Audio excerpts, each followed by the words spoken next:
بسم الله الرحمن الرحيم اقرأ باسم ربك الذي خلق خلق الإنسان من علق اقرأ وربك الأكرم الذي علم بالقلم. بسم الله الرحمن الرحيم. الحمد لله رب العالمين، والصلاة والسلام على سيدنا محمد الصادق الوعد الأمين. اللهم أخرجنا من ظلمات الجهل والوهم إلى أنوار المعرفة والعلم، ومن وحول الشهوات إلى جنات القربات. أيها الإخوة الكرام، مع الدرس 11 من دروس تربية الأولاد في الإسلام، وننتقل اليوم إلى التربية العقلية. فالإنسان عقل يدرك، وقلب يحب، وجسم يتحرك. غذاء العقل العلم، وغذاء القلب الحب، وغذاء الجسم الطعام والشراب. إذن جانب خطير وكبير من جوانب الإنسان الجانب العلمي، والذي لا يبحث عن الحقيقة ولا يلبي القوة الإدراكية التي أودعها الله فينا، فقد هبط عن مستوى إنسانيته إلى مستوى لا يليق به. لا تنسوا أن الجماد شيء له وزن وله أبعاد ثلاثة ويشغل حيز. هذا الجماد. النبات شيء له وزن وله أبعاد ثلاثة ويشغل حيز، لكنه ينمو. تميز النبات عن الحيوان بالنمو. الآن الحيوان شيء له وزن ويشغل حيزاً وله أبعاد ثلاثة وينمو كالنبات، لكنه يتميز عن الجماد والنبات بأنه يمشي يتحرك. تمام. الإنسان شيء له وزن وله أبعاد ثلاثة ويشغل حيزاً، هذا كالجماد، وينمو كالنبات، ويتحرك كبقية المخلوقات. بماذا يتميز ويفكر؟ أنت تتميز عن كل الكائنات بأنك تفكر.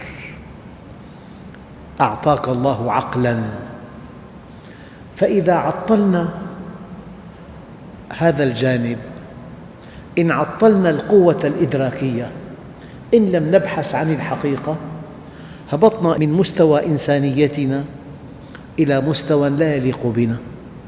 فأنت حينما تطلب العلم، تحضر درس علم، تبحث عن الحقيقة، تقرأ كتاب، تتابع ندوة، تتابع مناظرة، تحضر خطبة، تسأل، تستفهم، تبحث، تدرس، تفكر، تعقل، أنت بهذا تؤكد أنك إنسان، تؤكد أنك إنسان. وما لم يكن الفرق عندك كبيراً بين العلم والجهل. الناس ثلاث: عالم رباني ومستمع على سبيل نجاة، وهمج رعاع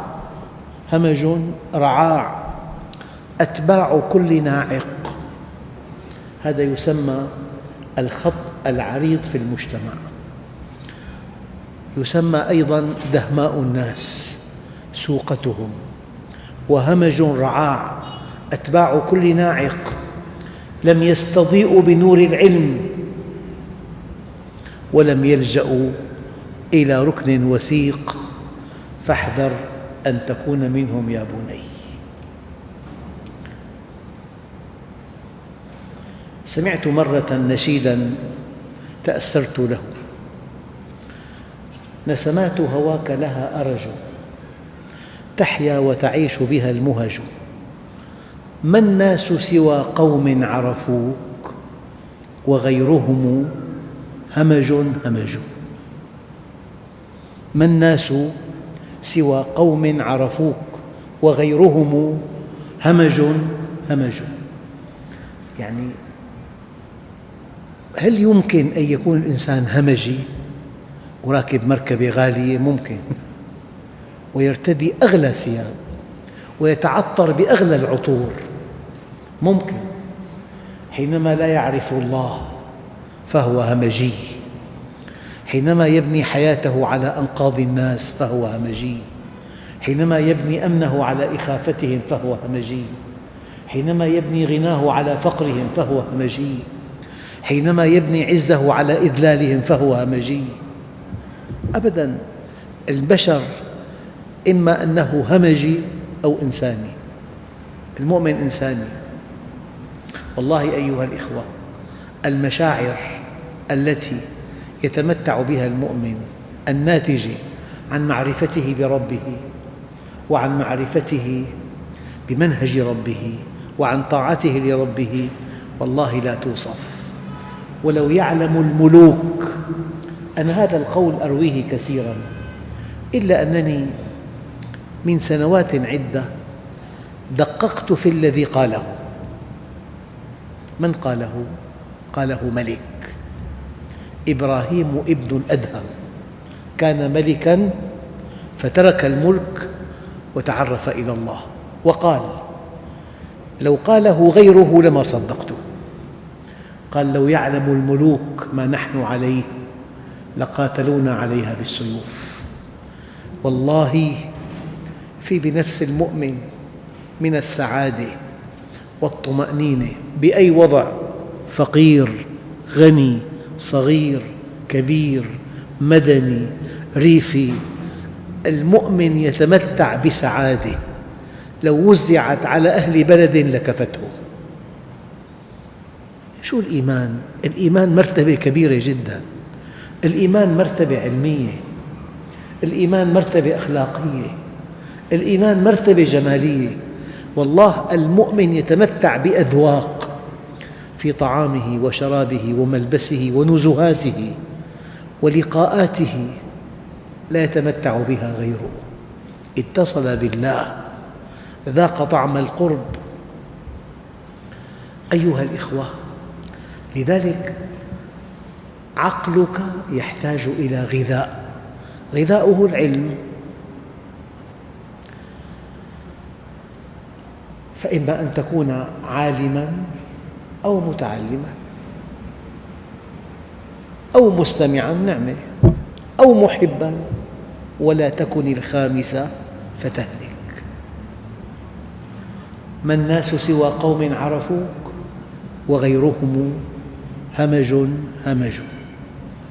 قد يكون إنسان همجي فقير، وفي همجي غني، وفي همجي متعلم يتفنن بصنع أدوات الدمار، الأسلحة الجرثومية، الأسلحة الكيماوية، الأسلحة الخارقة الحارقة الفتاكة، القنبلة العنقودية، القنبلة الانشطارية، القنبلة التي تقتل البشر وتبقي الحجر. أنواع منوعة من الأسلحة. صنع من؟ صنع علماء كبار أذكياء. لذلك ما الناس سوى قوم عرفوك وغيرهم همج همج. أيها الإخوة، الدرس اليوم التربية العقلية، لكن الموضوع الأول في هذا اللقاء الطيب أن أول كلمة في أول آية في أول سورة في القرآن الكريم اقرأ. أليس كذلك؟ اقرأ. اقرأ ماذا؟ أيها الإخوة، الآيات التي تلي هذه الآية يعني لها أبعاد رائعة جدا. اقرأ باسم ربك، يعني اقرأ من أجل أن تعرف ربك، اقرأ من أجل أن تؤمن، اقرأ من أجل أن تقبل على الله، اقرأ من أجل أن تسلم، اقرأ من أجل أن تسعد. اقرأ يعني اطلب العلم، يعني اقرأ تعلم، اقرأ لبي حاجة عقلك، اقرأ كن مستمعاً، اقرأ كن عالماً، اقرأ كن متعلماً، اقرأ كن محباً. اقرأ. ما في قراءة غير هادفة.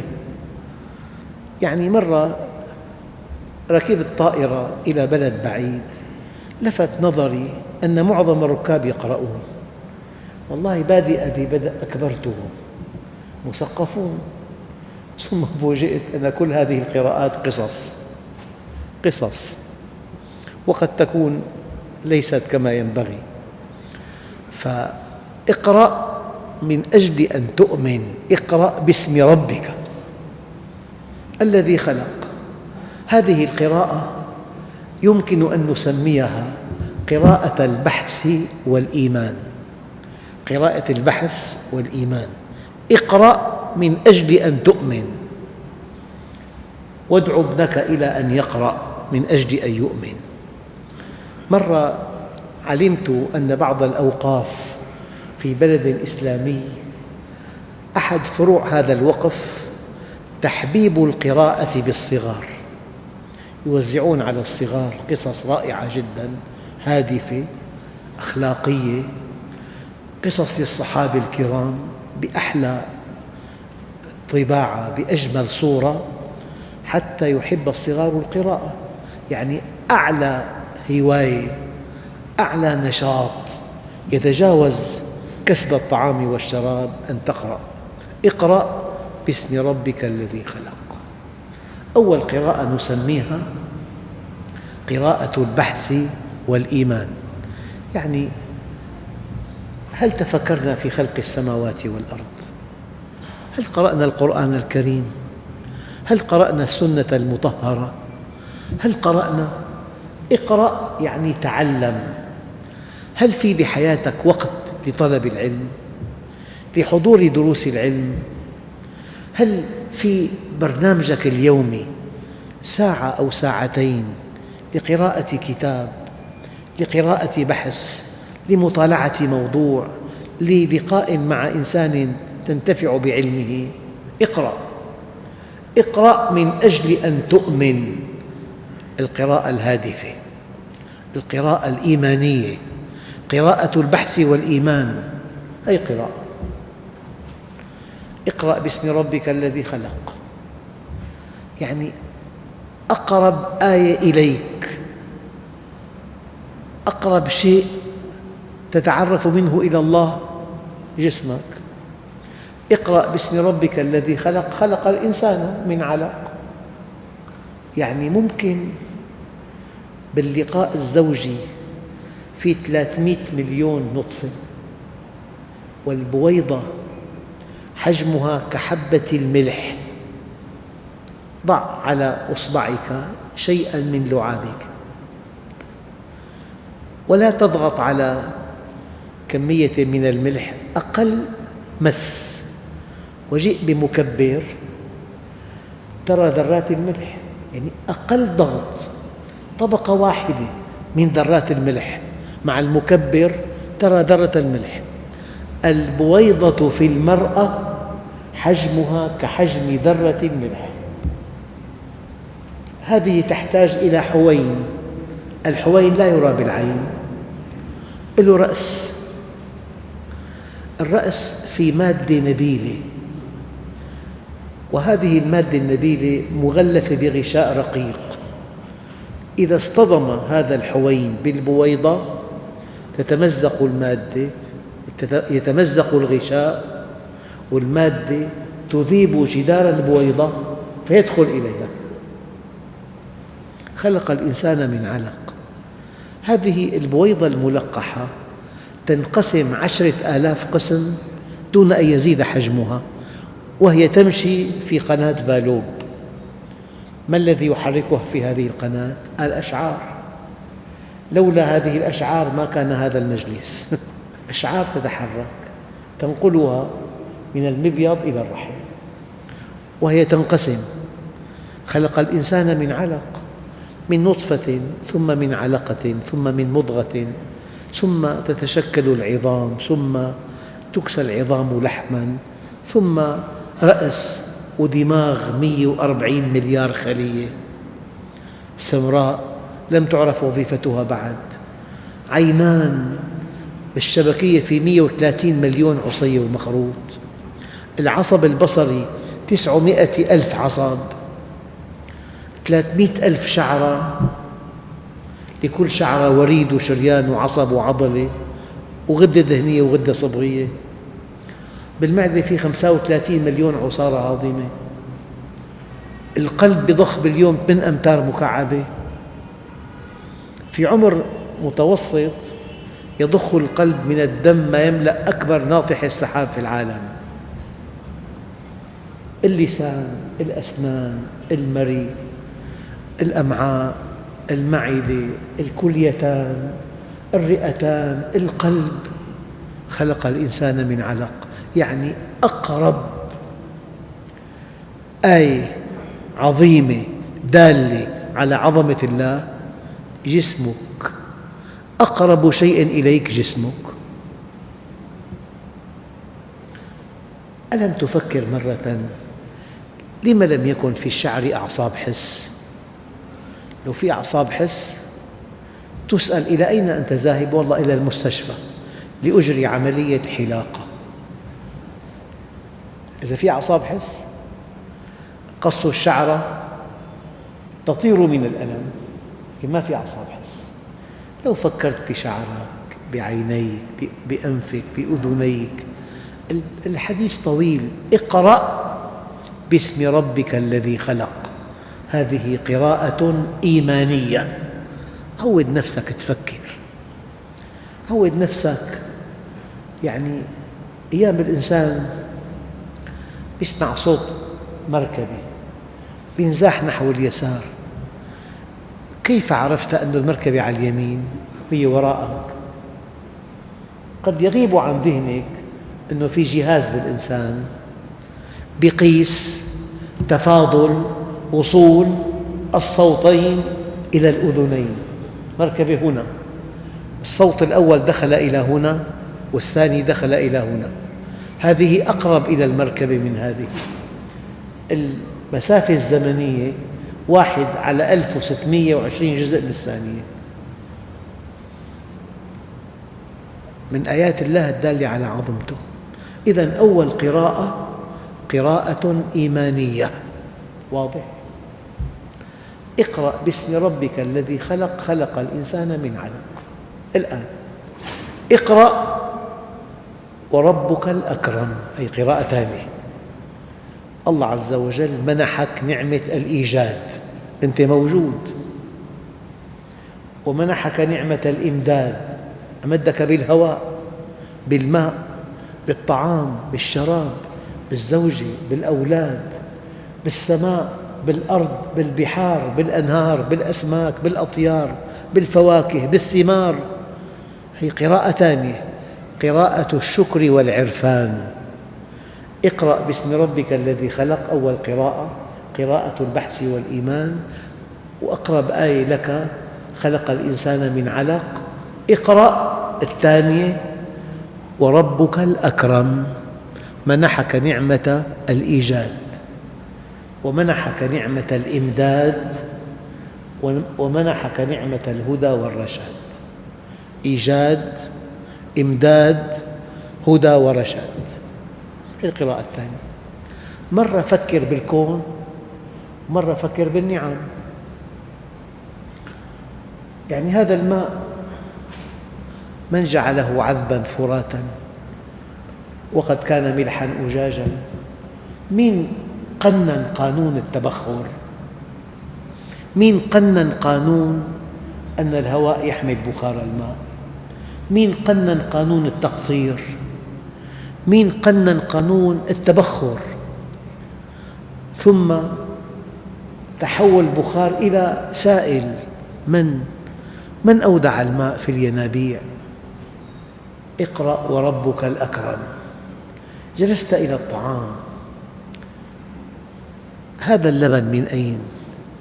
من معمل، لا في صوت لا في ضجيج ولا في دخان ولا في مدخنة ولا في شيء. بقرة تأكل الحشيش تعطيك الحليب. في بالأرض جهة تستطيع أن تصنع من الحشيش حليباً؟ الدجاجة تأكل كل شيء تعطيك البيض. يقول بعض العلماء: شدة القرب حجاب. فكر بالبيضة، بكأس الحليب. اقرأ وربك الأكرم، قراءة الشكر والعرفان، مرة بآياته الدالة على عظمته ومرة بنعمه. يعني الكليتان تفرزان كل 20 ثانية قطرة بول، قطرة بقطرة، كل 20 ثانية، بالدقيقة 3 قطرات، بالعشر دقائق 30 قطرة. النتيجة لو ما في مسانة من الكليتين إلى الإفراز، يحتاج الإنسان إلى فوط ساعتين. فوط الرجل السعيد مو الطفل السعيد. فمين جعل المسانة مستودع 7-8 ساعات يتجمع فيه البول؟ كرامتك موفورة. يعني لو فكرت بجسمك أنت وجها لوجه أمام عظمة الله. المثانة وحدة آية، تصفية الدم آية، جهاز الهضم آية، البنكرياس آية، الكبد يقوم ب5000 وظيفة آية، الرئتين لو الأسناخ الرئوية مدت لكانت مساحتها 200 متر مربع. رئتان وقلب، القلب بالقفص، والدماغ بالجمجمة، والنخاع الشوكي بالعمود الفقري، والجنين بعظام الحوض، وأخطر معمل بالجسم معامل كريات الدم الحمراء وسط العظام. الأجهزة الخطيرة: القلب، العين، الدماغ، النخاع الشوكي، الجنين، معامل كريات الدم الحمراء، أخطر الأجهزة في أماكن حصينة. صنع من؟ تقدير من؟ اقرأ باسم ربك الذي خلق، قراءة البحث والإيمان. خلق الإنسان من علق، قراءة اقرأ وربك الأكرم، قراءة الشكر والعرفان. الذي علم بالقلم علم الإنسان ما لم يعلم. هذا الوحي، قراءة الوحي والإذعان. كم قراءة في عنا؟ 3: قراءة البحث والإيمان، قراءة الشكر والعرفان، قراءة الوحي والإذعان. أي شيء عجز عقلك عن إدراكه أخبرك الله به. أي شيء عجز عقلك عن إدراكه أخبرك الله به. أخبرك أن الله هو الذي خلق السماوات والأرض. أخبرك أن الإنسان خلق هلوعا، إذا مسه الشر جزوعا وإذا مسه الخير منوعا إلا المصلين. أخبرك أنه خلقك لجنة عرضها السماوات والأرض. أخبرك أن هذه الدنيا دار ابتلاء، دار فانية، حياة دنيا وليست عليا. كل شيء عجز عقلك عن إدراكه أخبرك الله به. القراءة الثالثة ما هي؟ قراءة الوحي والإذعان. أيها الإخوة الكرام، هذه السورة أول سورة نزلت وأول آية، وفيها أول كلمة اقرأ. قراءة البحث والإيمان نوع من القراءة، قراءة الشكر والعرفان، التفكر بالنعم، قراءة الوحي والإذعان، قراءة القرآن والسنة. القرآن فيه كليات والسنة فيها جزئيات، فأنت بين التفكر في خلق السماوات والأرض والتفكر في نعم الله، وبين تدبر آيات القرآن الكريم وأحاديث المصطفى عليه أتم الصلاة والتسليم. 3 قراءات: قراءة بحث وإيمان بالكون، قراءة شكر وعرفان بالنعم، قراءة الوحي والإذعان بالقرآن والسنة. لكن العالم اليوم يئن من قراءة رابعة. كم قراءة فيه؟ 4. الأولى والثانية والثالثة قراءات رائعة: واحدة بحث وإيمان، الثانية شكر وعرفان، الثالثة وحي وإذعان، الرابعة قراءة العدوان والطغيان. كلا إن الإنسان ليطغى أن رآه استغنى.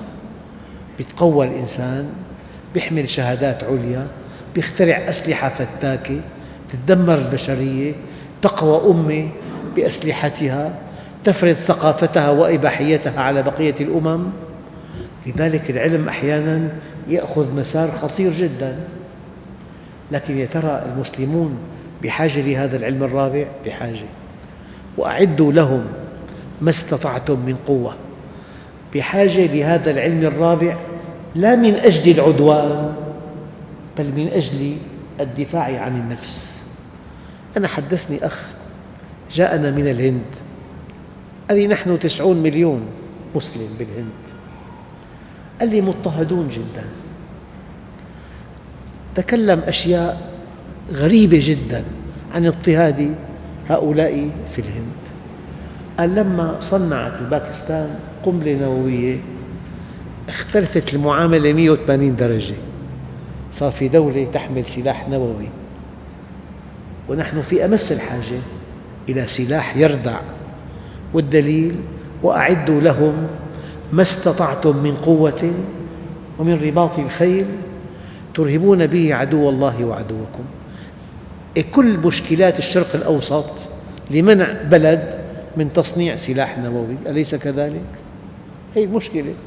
يريدون السلاح معهم فقط ويقهرون به العالم. لذلك كلكم يعلم أن هناك جهاد النفس والهوى، هذا الجهاد الأساسي، هذا التعليم الأساسي. وهناك جهاد دعوي وجاهدهم به جهادا كبيرا، وهناك جهاد بنائي: وأعدوا لهم ما استطعتم من قوة. والحقيقة المؤلمة أنهم أعدوا لنا ولم نعد لهم. ل200 عام سبقت استفادوا من الاستقرار والرخاء الاقتصادي، وصنعوا وتفوقوا واخترعوا أسلحة سيطروا بها على العالم، وبعدها فرضوا علينا ثقافتهم. هذه الصحون ثقافتهم، الصحون ثقافتهم وإباحيتهم وتفلتهم. فلذلك أيها الإخوة، القضية خطيرة جدا. لما الله عز وجل يأمرك أن تقرأ: اقرأ باسم ربك الذي خلق، خلق الإنسان من علق، اقرأ وربك الأكرم الذي علم بالقلم، علم الإنسان ما لم يعلم. ثم يقول الله عز وجل: كلا إن الإنسان ليطغى أن رآه استغنى. الإنسان إذا قوي يستغني عن الله لحمقه، ويغيب عنه أنه في قبضة الله دائما. هذه الأمم القوية التي استغنت فطغت وبغت، من يمثلها؟ يمثلها قوم عاد. هؤلاء القوم مثال للأمم الطاغية التي استخدمت القراءة للعدوان والطغيان. قوم عاد قال الله عنهم: أنهم متفوقون في كل المجالات. ألم تر كيف فعل ربك بعاد إرم ذات العماد التي لم يخلق مثلها في البلاد. تفوق في شتى المجالات وحده. وتفوق في العمران، أتبنون بكل ريع آية تعبثون، أتبنون بكل ريع آية تعبثون وتتخذون مصانع لعلكم تخلدون وإذا بطشتم بطشتم جبارين. تفوق حضاري بنائي عمراني، تفوق صناعي، تفوق عسكري، وتفوق علمي، وكانوا مستبصرين. 4 أنواع بالتفوق، ولم يخلق مثلها في البلاد. ومع التفوق الغطرسة والكبر والاستعلاء والدليل، وقالوا من أشد منا قوة. تفوق عمراني، صناعي، عسكري، علمي، وغطرسة. من أشد منا قوة. طيب. وهؤلاء القوم دققوا الآن، ما أهلك الله قوما إلا ذكرهم أنه أهلك من هو أشد منهم قوة، إلا قوم عاد حينما أهلكهم قال أولم يروا أن الله الذي خلقهم هو أشد منهم قوة. يعني ما كان فوق عاد إلا الله، ما كان فوق عاد إلا الله. ماذا فعلت عاد؟ قال طغت في البلاد، ما قال طغت في بلدها، طغت في البلاد. طغيان شمولي، أحيانا يكون أطماع الدول العظمى لا في بلادها، في كل البلاد، يتدخلوا بكل بلد، يفرضوا إرادتهم على كل شعب. طغوا في البلاد بالقصف والأسلحة المدمرة، فأكثروا فيها الفساد بالأفلام. الطغيان بالقصف والإفساد بالأفلام. فصب عليهم ربك سوط عذاب إن ربك لبالمرصاد. بماذا أهلكهم؟ بريح صرصر عاتية سخرها عليهم 7 ليال و8 أيام حسوما فترى القوم فيها صرعى كأنهم أعجاز نخل هاوية. وقال وأنه أهلك عادا الأولى. ماذا يفهم من كلمة الأولى؟ وأنه أهلك عادا الأولى، يعني في عاد ثانية. أنا مرة كنت مسافر لبلاد بعيدة، فلما سئلت أين كنت قلت في عاد الثانية، في عاد الثانية. أيها الإخوة، في قراءة بحث وإيمان، قراءة شكر وعرفان، قراءة وحي وإذعان، قراءة عدوان وطغيان. نحن نحتاج للرابعة لنكون أقوياء، لنردع. ترهبون به عدو الله.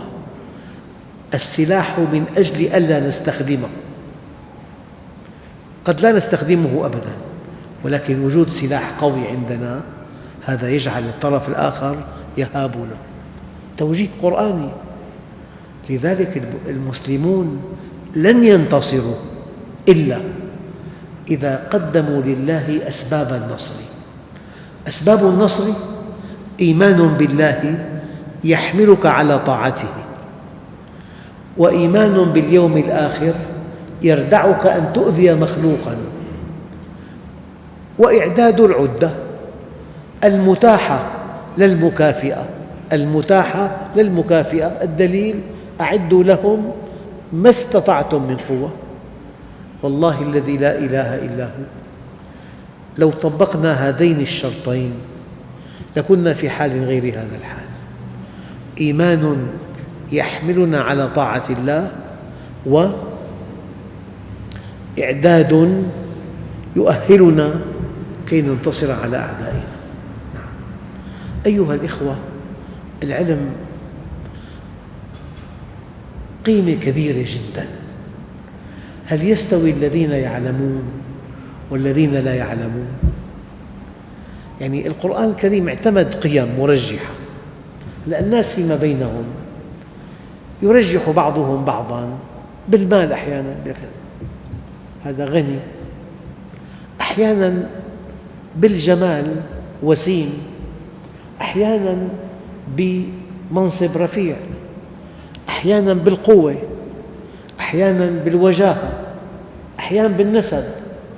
اعتمد الناس قيماً عديدة للترجيح فيما بينهم، لكن الله عز وجل في قرآنه الكريم بين دفتيه ما القيم التي اعتمدها؟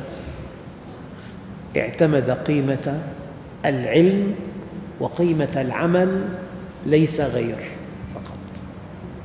يعني كان في تابعي جليل اسمه الأحنف بن قيس، تروي الروايات أنه كان قصير القامة، أسمر اللون، أحنف الرجل، مائل، ضيق الكتفين، ناتئ الوجنتين، غائر العينين. لم يكن شيء سلبي في صفات الإنسان إلا تمثل به، وكان مع ذلك سيد قومه. قال: إذا غضب لغضبته 100,000 سيف لا يسألونه فيما غضب، وكان إذا علم أن الماء يفسد مروءته ما شربه، وكان سيد قومه. إذن القرآن اعتمد قيمتين فقط: قيمة العلم في قوله تعالى: هل يستوي الذين يعلمون والذين لا يعلمون، وقيمة العمل: ولكل درجات مما عملوا. وأية أمة تريد أن تنهض ينبغي أن تعتمد قيمتين اثنتين لا ثالث لهما. ينبغي أن يحترم من يطلب العلم، وأن يحترم أيضاً من يعمل. أيها الإخوة، قضية العلم قضية واسعة جداً، ولا بد من أن نعتمده كطريق لنهضتنا وقوتنا. وصلاح الدين الأيوبي حينما واجه أوروبا بأكملها واجهها بشباب متعلمين، فلذلك أمضى سنوات طويلة في تأسيس المدارس، وفي الصالحية شارع اسمه المدارس. هذا من نتائج عمل صلاح الدين الأيوبي. أيها الإخوة، إذن الناس اعتمدوا قيماً عديدة للترجيح فيما بينهم، لكن الله جل جلاله في قرآنه الكريم هناك قيمتان للترجيح بين خلقه: قيمة العلم وقيمة العمل. ونحن في تربية أولادنا حينما نكرم الابن المتفوق، حينما نشجعه، حينما نكافئه، حينما نسأله: ماذا تعلمت اليوم؟ يعني في أسر كثيرة في لقاء يومي بين الأب والأم والأولاد، والحديث اللطيف: ماذا تعلمت اليوم في المدرسة؟ ماذا قال لك الأستاذ؟ كم مادة عندك اليوم؟ ماذا فهمت في الفيزياء مثلاً؟ لما يكون بالبيت في حوار علمي كأنه يغدو العلم ذا قيمة في البيت. أما حوار يومي في الطعام والشراب والأخبار الطريفة والطرف من دون معالجة موضوعات علمية، فالطفل ينصرف عن العلم. وينبغي أن يكرم الطفل إذا تفوق في دراسته. التشجيع مهم جداً. نعم. فأيها الإخوة الكرام، للموضوع تتمة طبعاً. التربية العقلية تحتاج إلى جلسات كثيرة كي تنهض هذه الأمة، وما في طريق إلى التقدم والنهوض إلا بالعلم. إذا أردت الدنيا فعليك بالعلم، وإذا أردت الآخرة فعليك بالعلم، وإذا أردتهما معاً فعليك بالعلم. والعلم لا يعطيك بعضه إلا إذا أعطيته كلك، فإذا أعطيته بعضك لم يعطك شيئا. ويظل المرء عالما ما طلب العلم، فإذا ظن أنه قد علم فقد جهل. آخر كلمة: طالب العلم يؤثر الآخرة على الدنيا فيربحهما معا، بينما الجاهل يؤثر الدنيا على الآخرة فيخسرهما معا، والحمد لله رب العالمين.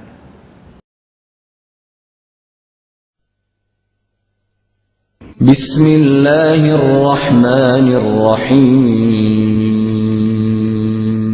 ولكل درجات مما عملوا وليوفيهم أعمالهم وهم لا يظلمون.